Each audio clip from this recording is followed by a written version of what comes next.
एक बार राजा विक्रमादित्य अपनी सभा में बैठे हुए थे। तभी राजसभा में दो साधु उपस्थित हुए।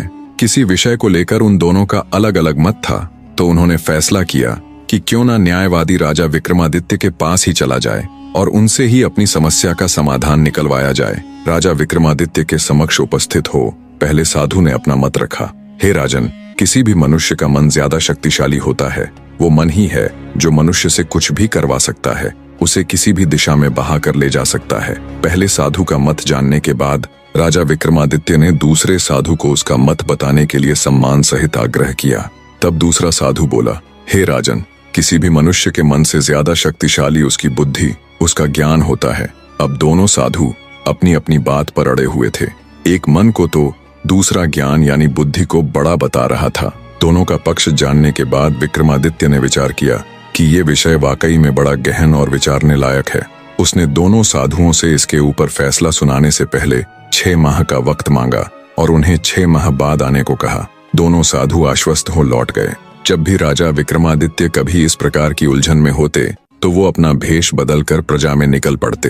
अब काफी सोचने विचारने के बाद भी जब राजा विक्रमादित्य को इस विषय में सफलता नहीं मिली तो उन्होंने अपना वही हथकंडा अपनाया और वेश बदलकर राज्य में निकल पड़े। पहले 2-4 दिनों तक उन्हें कुछ भी ऐसा अलग या अद्भुत नजर नहीं आया, पर फिर एक दिन जब वो ऐसे ही घूमने निकले हुए थे तभी उन्हें एक नवयुवक दिखाई दिया जिसकी हालत बड़ी ही नाजुक थी।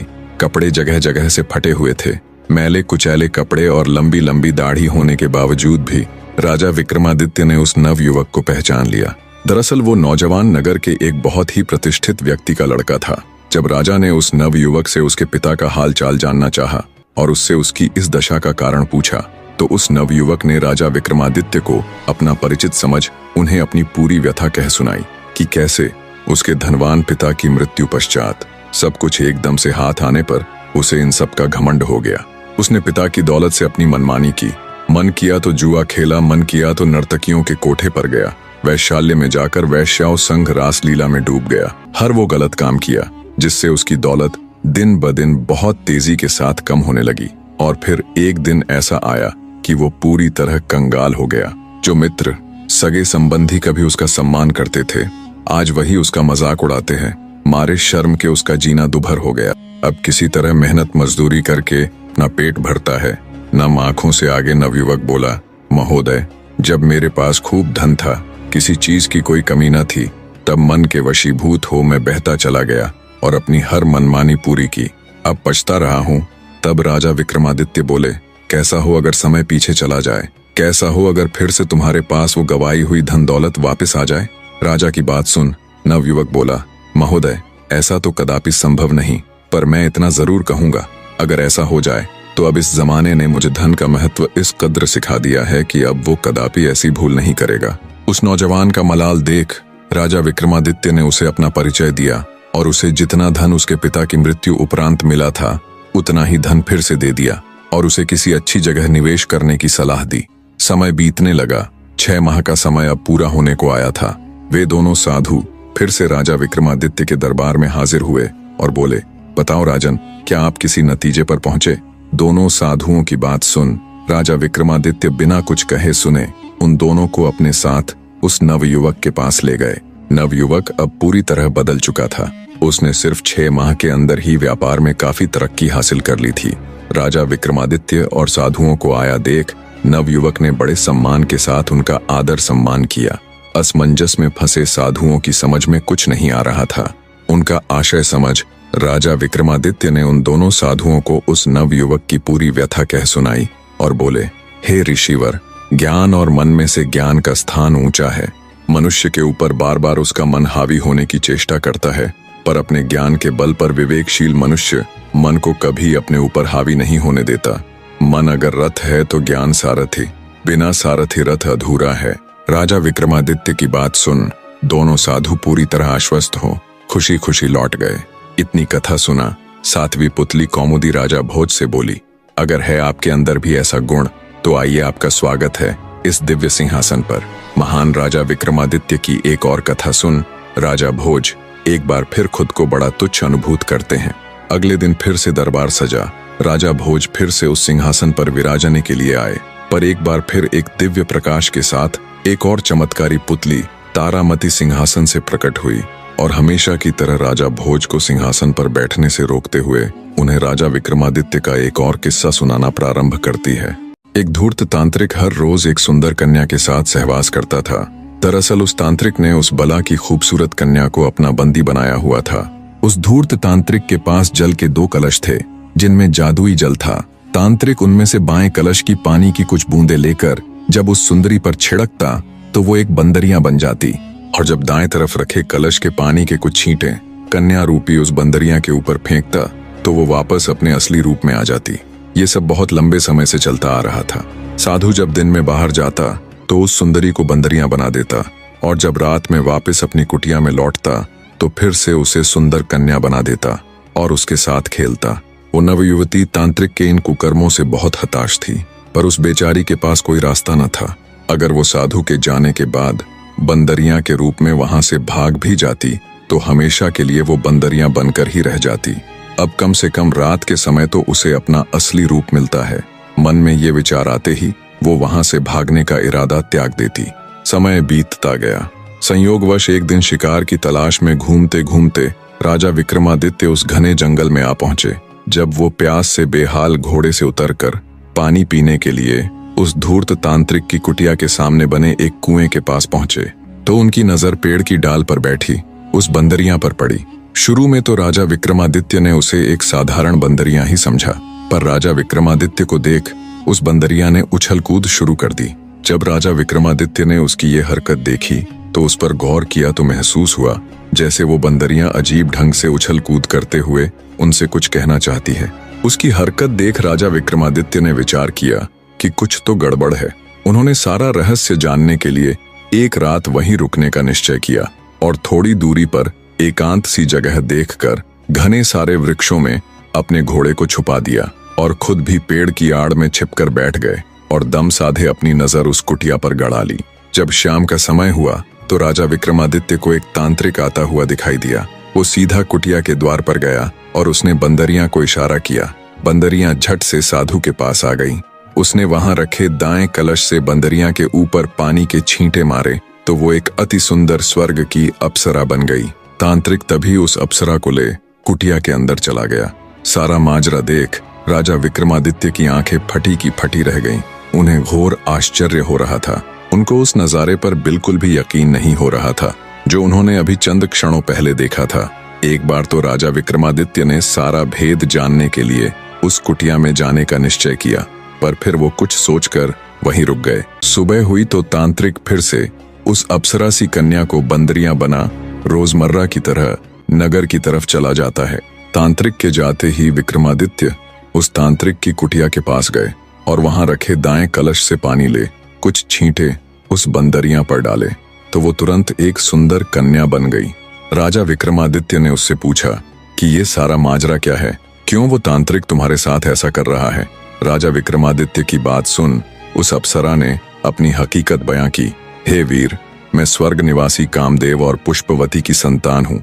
घूमने और शिकार खेलने के लिए कभी कभार मैं पृथ्वी लोक आ जाया करती थी, पर एक दिन जब मैं यहाँ एक हिरण्य का शिकार कर रही थी तो मेरा चलाया गया तीर हिरण्य की बजाय साधना में लीन तांत्रिक की बाह में जा लगा। तब गुस्साए तांत्रिक ने मुझे श्राप दिया कि तुम आजीवन मेरी सेवा करोगी, यही तुम्हारी सजा है। बस महाराज, तभी से ये सब चला आ रहा है। दिन में मुझे वो बंदरिया बना देता है और रात में मुझे मेरे वास्तविक रूप में बदल देता है और मेरे साथ अपनी मनमानी करता है। महाराज, उस तांत्रिक ने मुझे केवल अपने भोग की वस्तु बनाकर रख दिया। सुंदरी की पूरी व्यथा सुन राजा विक्रमादित्य को बड़ा दुख हुआ। वे सुंदरी से बोले, हे सुंदरी, तुम बिल्कुल भी घबराओ मत। आज मैं तुम्हें उस धूर्त तांत्रिक के चंगुल से हमेशा के लिए मुक्त कर दूंगा। राजा विक्रमादित्य की बात सुन सुंदरी के चेहरे पर उम्मीद और खुशी के भाव आ जाते हैं। विक्रमादित्य फिर से उस सुंदरी को बंदरिया बना खुद एक पेड़ की आड़ में छिप जाते हैं। जैसे ही शाम हुई तो वो तांत्रिक आया। तांत्रिक ने बंदरिया को अपने पास बुला। जैसे ही उस पर जल छिड़का वैसे ही फुर्ती के साथ राजा विक्रमादित्य ने बाईं तरफ रखे घड़े में से जल की कुछ बूंदें उस तांत्रिक के ऊपर फेंक दी। इधर बंदरिया यानी देवलोक की सुंदरी अपने वास्तविक रूप में आ गई और उधर वो धूर्त तांत्रिक बंदर बन गया। बंदर बने तांत्रिक ने खूब उछल कूद की, पर अब क्या होने वाला था। राजा विक्रमादित्य ने तुरंत अपने वीर को याद किया। विक्रमादित्य के स्मरण करते ही तुरंत उनका वीर हाजिर हो गया। राजा विक्रमादित्य ने उसे हुक्म दिया कि तुम इस सुंदरी को देवलोक छोड़ आओ, और उस उछल कूद करते तांत्रिक को देख बोले, यही तुम्हारे कर्मों का फल है। उन्होंने उस जादुई पानी के दोनों घड़ों को साथ लिया और उज्जैन नगरी की तरफ चल पड़े। दूसरी तरफ जादुई वीर कहे अनुसार उस सुंदरी को उसके घर यानी देवलोक में छोड़ आया। इतनी कथा कह 8वीं पुतली तारामती राजा भोज से बोली, सुना राजन, ऐसे थे हमारे राजा विक्रमादित्य, जो किसी भी अनजान व्यक्ति के दुख को अपना दुख समझकर उसे दूर करने के लिए खुद को पूरी तरह उसमें झोंक देते थे। किया है अगर आपने भी कभी कोई ऐसा कार्य, तो बिना विलंब किए आइए आगे और विराजिए इस सिंहासन पर। भोज बेचारा एक बार फिर से किसी गूंगे की भांति खड़ा रह गया। उसे कुछ भी कहना नहीं सूझा। दरबार में एक बार फिर से तालियों की गड़गड़ाहट थी। आज का दिन भी ऐसे ही गुजर गया। अगले दिन फिर से राज दरबार सजा। राजा भोज फिर से मन में एक जिद लिए उस दिव्य सिंहासन की तरफ बढ़ते हैं, पर जैसे ही वो सिंहासन के निकट पहुंचे, एक बार फिर से एक तेज प्रकाश के साथ उस दिव्य सिंहासन से एक और पुतली प्रकट हुई। सिंहासन से प्रकट हुई 9वीं पुतली का नाम था त्रिलोचना। त्रिलोचना ने भी राजा भोज को सिंहासन पर बैठने नहीं दिया और उन्हें अयोग्य बताते हुए राजा विक्रमादित्य के जीवन से जुड़ी एक और कथा का बखान करना प्रारंभ किया। तो सुनिए राजन, किसी रोज राजा विक्रमादित्य के हरकारे गश्त पर थे। तभी उन्हें एक निर्धन व्यक्ति दिखाई दिया, जिसके चेहरे पर डर और चिंता के भाव थे। उस निर्धन व्यक्ति के पास बहुत सारा धन था। हरकारों ने तुरंत उस संदिग्ध व्यक्ति को चोर समझकर पकड़ लिया और उसे राजा विक्रमादित्य के समक्ष पेश किया और बोले, महाराज, ये व्यक्ति चोर है। इसके पास बहुत सा चोरी का धन था, जिसे लेकर ये नगर से बाहर जाने के फिराक में था। हमने जब इसके हाव भाव देखे तो कुछ असहज लगने पर हमने इसकी तलाशी ली, जिसमें इसके पास बहुत सारा धन मिला है। हरकारों की बात सुन राजा विक्रमादित्य उस निर्धन से दिखने वाले व्यक्ति से बोले, क्यों भाई, कहाँ से आया तुम्हारे पास इतना धन? राजा विक्रमादित्य के पूछने पर निर्धन व्यक्ति बोला, क्षमा करे राजन, मैं कोई चोर नहीं हूँ। दरअसल नगर की एक धनवान शादीशुदा औरत के साथ उसका प्रेम प्रसंग चल रहा है। उसी स्त्री ने मुझे ये सारा धन देकर नगर के बाहर बने चबूतरे पर रुकने के लिए कहा था। उस स्त्री की योजना ये थी कि वो अपने पति को धोखे से मृत्यु के घाट उतारकर नगर के बाहर उसके पास आ जाएगी। फिर वो दोनों मिलकर कहीं दूर जाकर आराम से अपना जीवन व्यतीत करते। निर्धन नवयुवक की बात सुन राजा विक्रमादित्य को बड़ा कौतुक हुआ। उन्होंने अपने हरकारों को तुरंत आदेश दिया और उस व्यक्ति के बताए पते पर जाकर सच्चाई का पता लगाने के लिए कहा। राजा का आदेश पाते ही तुरंत उनके हरकारे बताए गए पते के लिए निकल गए। जब वे वहां पहुंचे और उन्होंने वहां का दृश्य देखा तो हैरान रह गए। अपने पति के मृत शरीर के पास बैठी स्त्री ने जब हरकारों को अपने घर आया देखा तो उसने पूरा हो हल्ला मचा दिया और आंखों में अश्रु लिए हरकारों से बोली, हाय हाय, मैं लुट गई, बर्बाद हो गई। दहाड़े मार मार कर रोती हुई स्त्री ने आगे हरकारों से कहा, फलां फलां युवक मेरे पति की हत्या कर हमारा सारा धन लूट ले गया। हाय, मैं बर्बाद हो गई, मेरा सब कुछ खत्म हो गया। हरकारे उस स्त्री की बात सुन दंग रह गए। धन के साथ पकड़े गए नवयुवक ने जो बयान राजा विक्रमादित्य के आगे दिया था, यहाँ तो सब बिल्कुल उसके विपरीत था। ये स्त्री तो उस नवयुवक को ही दोषी ठहरा रही थी। जब हरकारों को कुछ भी समझ न आया तो उन्होंने उस स्त्री को भी अपनी हिरासत में ले लिया और उसे भी राजा विक्रमादित्य के सामने पेश किया। स्त्री को जब राजा विक्रमादित्य के सामने पेश किया गया तो उसने राजा विक्रमादित्य के सामने भी फिर से वही बात दोहराई और रोते हुए बोली, न्याय कीजिए महाराज, इस धूर्त व्यक्ति ने मेरा सब कुछ खत्म कर दिया। अब मैं किसके सहारे जीऊंगी? क्या अर्थ रह गया अब मेरे जीने का जब मेरा पति ही नहीं रहा? ऐसे जीने से अच्छा तो मैं भी अपने पति के साथ सती हो जाऊंगी। स्त्री और उस नवयुवक की बात सुन राजा विक्रमादित्य भी असमंजस में पड़ गए। एक तरफ उसे उस नवयुवक की कही बातें, उसका आत्मविश्वास देख सत्य प्रतीत हो रही थी, दूसरी तरफ स्त्री के आंसू और उसकी अपने पति के साथ सती होने की बात सुन उसकी बात भी झूठ नहीं लग रही थी। कुछ देर राजा विक्रमादित्य गहरी सोच में डूबे रहे। फिर उन्होंने कुछ सोचते हुए उन दोनों को अलग अलग कक्षों में बंद करने का आदेश दिया।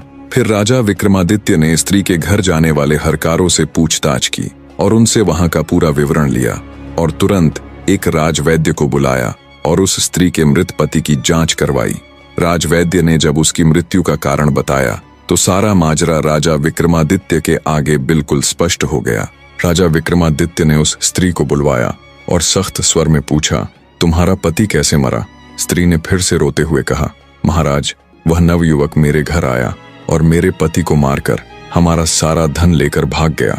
उस स्त्री की बात सुन राजा विक्रमादित्य बोले, अरे दुष्ट स्त्री, क्या तुम्हारे अंदर लेस मात्र भी लाज लज्जा नहीं बची, जो अपने पति को मारने के बाद इतने विश्वास के साथ ढोंग कर रही हो? सच ही कहा है किसी ने, स्त्री का त्रिया चरित्र जाने न कोई, खसम मार के सती होए। राजा विक्रमादित्य की बात सुन स्त्री के चेहरे का रंग उड़ गया। पूरा राज दरबार हैरानी के साथ साथ असमंजस में था कि कैसे राजा इस स्त्री को दोषी ठहरा रहे हैं। सभी की उत्सुकता अपने चरम पर थी। आगे विक्रमादित्य बोले, जब मैंने हरकारों से पूछताछ की तो उन्होंने बताया कि स्त्री के घर में सारा सामान ज्यों का त्यों अपने स्थान पर बिल्कुल व्यवस्थित तरीके से रखा हुआ था, कुछ भी बिखरा हुआ नहीं था। अगर वो व्यक्ति इस स्त्री के पति को मारकर धन लूटता तो हाथापाई और छिपे हुए धन को ढूंढने के लिए सामान अस्त व्यस्त जरूर होता। आगे राजा विक्रमादित्य ने स्त्री को दोषी करार देने का दूसरा और मुख्य कारण बताया। जब मैंने राजवैद्य से स्त्री के मृत पति की जांच करवाई तो उसने मुझे बताया कि उसकी मृत्यु विष यानी जहर के कारण हुई है और जहर देकर मारने का काम कोई अपना, कोई बहुत करीबी ही कर सकता है। अगर नवयुवक इसके पति की हत्या करता तो उसके शरीर पर चोट के निशान जरूर होते, पर उसके शरीर पर कोई भी चिन्ह नहीं मिला जो ये दर्शाता हो कि उसकी मृत्यु जोर जबरदस्ती या किसी प्रकार की हाथापाई करने से हुई है। राजा विक्रमादित्य की बात सुन स्त्री का चेहरा एकदम से सफेद पड़ जाता है। फिर से जब राजा विक्रमादित्य ने उससे कड़े लहजे में पूछा तो वो टूट गई और बोली, क्षमा करे महाराज, ये पाप मुझसे ही हुआ है। मैं इस नवयुवक के प्यार में अंधी हो गई थी, इसलिए मैंने अपनी पति को मारकर इसके साथ भागने की योजना बनाई थी ताकि मैं इसके साथ कहीं दूर जाकर आनंद की जिंदगी बिता सकूं, और मेरी योजना सफल भी हो गई होती अगर ऐन वक्त पर राजा के हरकारे मेरे घर न आते। हरकारों को देखते ही मैंने ये झूठी कहानी बनाई। पूरा राज दरबार स्त्री की जुबानी सुन विस्मित था।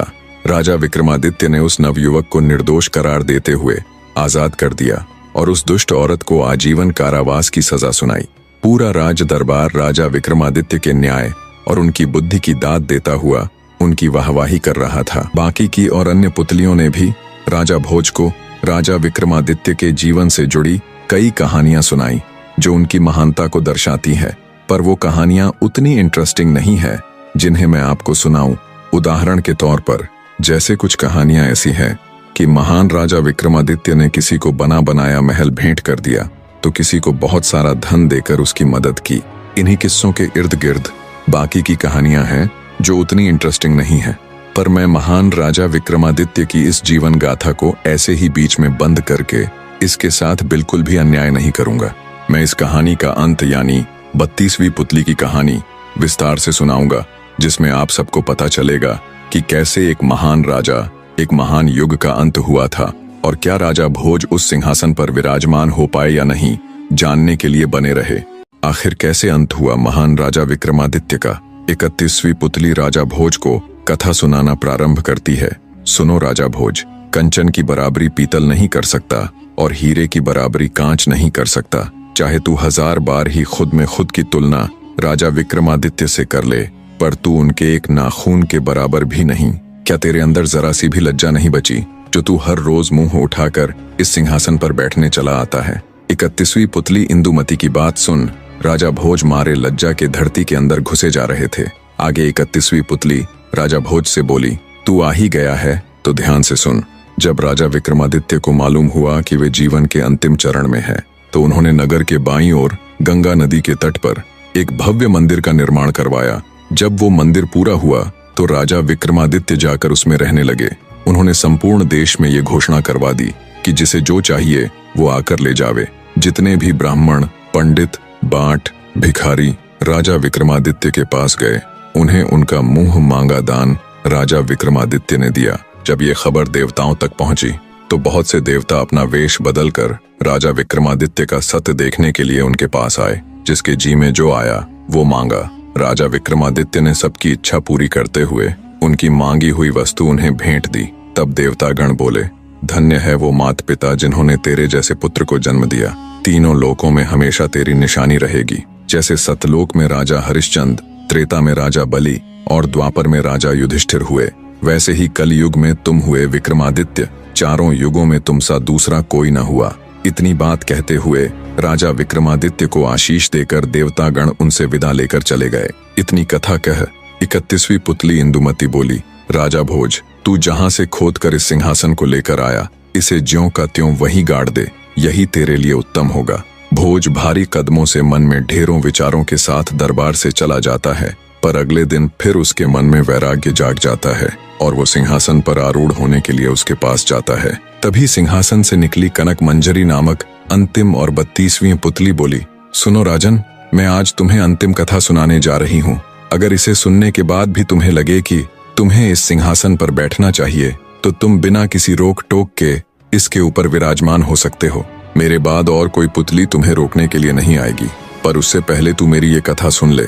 अंतिम पुतली की बात सुन राजा भोज रुक जाता है। 32वीं पुतली कनक मंजरी अंतिम कथा कहना आरंभ करती है। जब राजा विक्रमादित्य का अंतिम समय नजदीक आया तो वो सह शरीर विमान में बैठकर इंद्रलोक पधार गए। वो अपने जीवन के अंतिम दिनों में अम्बावती नगर में रह रहे थे। उनके जाते ही पूरे अम्बावती नगर में शोक की लहर दौड़ गई। तीनों लोकों में हंगामा मच गया कि राजा विक्रमादित्य सह शरीर स्वर्ग सिद्धार गए। इससे पहले कोई बहुत पहुंचा हुआ पूर्ण सिद्ध संत महात्मा ही ऐसा कर पाया था कि सह शरीर स्वर्ग सिद्धार गया हो। राजा विक्रमादित्य के चारों वीर भी उनके साथ ही लुप्त हो गए। ना स्वामी रहा, ना उनके दास। संसार में धर्म की जड़ उखड़ चुकी थी। हर तरफ हो हल्ला मचा हुआ था। जिसे देखो दहाड़े मार मार कर रो रहा था। ब्राह्मण, बांट, भिखारी सब दहाड़े मार मार कर रो रहे थे। हाय, हमारा आदर मान करने वाला राजा जगत से विदा हो गया। राजा विक्रमादित्य की जितनी भी रानियां थीं वो उनके जाते हो सती हो गई। उनके जितने दास दासी थे, जितने नौकर चाकर, सिपाही, शागिर्द थे, सब कूक मार मार कर रो रहे थे। हाय, हमारा राजा चला गया। हाय, हमारा सब कुछ चला गया। शायद ही देश का कोई ऐसा कोना बचा हो जहां राजा विक्रमादित्य के जाने का शोक न मनाया जा रहा हो, जहां चीख पुकार के साथ खलबली न मची हो। शायद ही कभी इतना बड़ा शोक मनाया गया हो जिसमें देश तो देश, तीनों लोकों में शोक मनाया गया हो। राजा विक्रमादित्य के जाने के बाद मंत्री ने राजकुंवर जयतपाल को राज तिलक कर गद्दी पर बैठा दिया। कहा जाता है जिस दिन जयतपाल को गद्दी पर बैठाया गया, उस रात जब वो सोए तो उनके स्वप्न में स्वयं राजा विक्रमादित्य आए और उन्हें उस सिंहासन पर बैठने से मना करते हुए कहने लगे, जो कोई मेरी तरह दान धर्म करता हो, जिसमें ये सभी गुण हो, वहीं इस सिंहासन पर विराजमान हो सकता है, अन्यथा नहीं। इस सिंहासन को तुम अब धरती माँ के हवाले कर दो। राजा जयतपाल ने सुबह उठकर जब अपना स्वप्न मंत्री को बताया और स्वप्न ने कहे अनुसार इस दिव्य सिंहासन को धरती के अंदर गाड़ दिया गया। 32वीं पुतली कनक मंजरी ने जब इतनी कथा राजा भोज को सुनाई तो वो तुरंत उस सिंहासन से पीछे हट गए। तब पुतली कनक मंजरी अचरज के साथ बोली, क्या हुआ राजन, आज आप पीछे क्यों हट गए? तब राजा भोज बोले, राजा विक्रमादित्य के देवताओं वाले गुणों की कथाएं सुनकर मुझे अनुभव हुआ कि इतनी विशेषताएं एक मनुष्य में असंभव हैं और मेरे अंदर तो बहुत सारी कमियां हैं। अंततः राजा भोज ने फैसला लिया कि वो इस सिंहासन को फिर वैसे ही उस स्थान पर गड़वा देंगे जहां से इसे निकाला गया था। राजा भोज के इतना कहने पर सभी पुतलियां प्रकट हुईं और बोली, तुम्हारा ये फैसला काबिले तारीफ है राजन, आज हम सब इस सिंहासन से मुक्त हो गए। राजा भोज ने कहे अनुसार ज्यों का त्यों उस सिंहासन को धरती में गड़वा दिया। दोस्तों, ये थी सिंहासन 32 की कहानी और महान राजा विक्रमादित्य की संपूर्ण जीवन गाथा। निष्कर्ष, सिंहासन 32 केवल राजा विक्रमादित्य की वीरता और न्यायप्रियता की कहानियां नहीं हैं, बल्कि वे आत्मा के उस सिंहासन की प्रतीक हैं जिस पर बैठने के लिए केवल शरीर नहीं, चेतना को भी योग्य बनाना पड़ता है। यह एक आत्मिक यात्रा है, अहंकार से विरक्ति की, लालच से संयम की और माया से मुक्ति की। 32 पुतलियां दरअसल मानव के भीतर मौजूद 32 प्रकार की विवेक शक्तियां हैं जो यह परखती हैं कि क्या मनुष्य अपने भीतर के विक्रम को जागृत कर चुका है या नहीं।